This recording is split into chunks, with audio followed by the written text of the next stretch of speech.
He made me walk up and down to his house 12 times. That was when this bricklayer saw me. It's not my fault, my lord. It's the damned goldsmith's fault. Poor thing. She's absolutely right, thought the king, weighing the evidence. We've got the real culprit at last. Get the goldsmith wherever he is hiding, at once. The king's bailiff searched for the goldsmith, who was hiding in a corner of his shop. When he heard the accusation against him, he had his own story to tell. My lord, he said, I'm a poor goldsmith. It's true, I made this dancer come many times to my door. I gave her excuses because I couldn't finish making her jewelry before I finished the rich merchant's orders. They had a wedding coming, and they wouldn't wait. You know how impatient rich men are. Who is this rich merchant who kept you from finishing this poor woman's jewelry, made her walk up and down, which distracted this bricklayer, which made a mess of his wall, which has now fallen on an innocent man and killed him? Can you name him? The goldsmith named the merchant, and he was none other than the original owner of the house whose wall had fallen. Now justice had come full circle, thought the king, back to the merchant.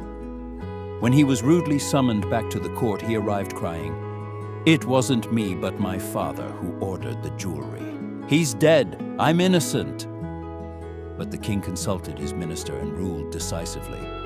"It's true your father is the true murderer. He's dead, but somebody must be punished in his place. You've inherited everything from that criminal father of yours, his riches as well as his sins. I knew at once, even when I first set eyes on you, that you were at the root of this horrible crime. You must die."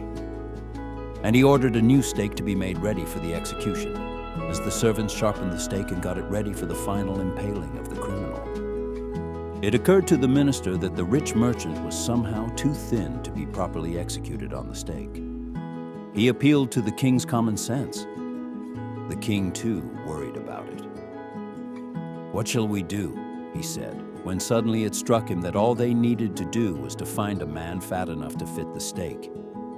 The servants were immediately sent all over the town, looking for a man who would fit the stake, and their eyes fell on the disciple who had fattened himself for months on bananas and rice and wheat and ghee. "What have I done wrong? I'm innocent. I'm a sannyasi," he cried. "That may be true, but it's the royal decree that we should find a man fat enough to fit the stake," they said, and carried him to the place of execution. He remembered his wise guru's words. "This is a city of fools. You don't know what they will do next." While he was waiting for death, he prayed to his guru in his heart, asking him to hear his cry wherever he was. The guru saw everything in a vision. He had magic powers. He could see far, and he could see the future, as he could see the present and the past. He arrived at once to save his disciple, who had got himself into such a scrape through love of food. As soon as he arrived, he scolded the disciple and told him something in a whisper. Then he went to the king and addressed him. "O wisest of kings, who is greater, the guru or the disciple?" "Of course, the guru, no doubt about it. Why do you ask?" "Then put me to the stake first. Put my disciple to death after me." When the disciple heard this, he understood and began to clamor, "Me first. You brought me here first. Put me to death first, not him." The guru and the disciple now got into a fight about who should go first. The king was puzzled by this behavior. He asked the guru, "Why do you want to die?" "We chose him because we needed a fat man for the stake." "You shouldn't ask me such questions. Put me to death first," replied the guru. "Why? There's some mystery here. As a wise man, you must make me understand." "Will you promise to put me to death if I tell you?" asked the guru. The king gave him his solemn word. The guru took him aside, out of the servant's earshot, and whispered to him, "Do you know why we want to die right now, the two of us? We've been all over the world, but we've never found a city like this, or a king like you. That stake is the stake of the God of justice. It's new. It has never had a criminal on it. Whoever dies on it first will be reborn as the king of this country, and whoever goes next will be the future minister of this country. We're sick of our ascetic life. It would be nice to enjoy ourselves as king and minister for a while. Now keep your word, my lord, and put us to death. Me first, remember." The king was now thrown into deep thought. He didn't want to lose the kingdom to someone else in the next round of life. He needed time. So he ordered the execution postponed to the next day and talked in secret with his minister. "It's not right for us to give over the kingdom to others in the next life. Let's go on the stake ourselves, and we'll be reborn as king and minister again. Holy men do not tell lies," he said, and the minister agreed.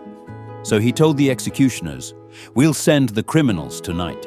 When the first man comes to you, put him to death first. Then do the same to the second man. Those are my orders. Don't make any mistake." That night, the king and his minister went secretly to the prison, released the guru and the disciple, disguised themselves as the two, and as arranged beforehand with loyal servants, were taken to the stake and promptly executed. When the bodies were taken down to be thrown to crows and vultures, the people panicked. They saw before them the dead bodies of the king and the minister. The city was in confusion. All night they mourned and discussed the future of the kingdom. Some people suddenly thought of the guru and the disciple and caught up with them as they were preparing to leave town unnoticed. "We people need a king and a minister," said someone. Others agreed. They begged the guru and the disciple to be their king and their minister. It didn't take many arguments to persuade the disciple, but it took longer to persuade the guru. They finally agreed to rule the kingdom of the foolish king and the silly minister, on the condition that they could change all the old laws. From then on, night would again be night and day would again be day, and you could get nothing for a dadu. It became like any other place.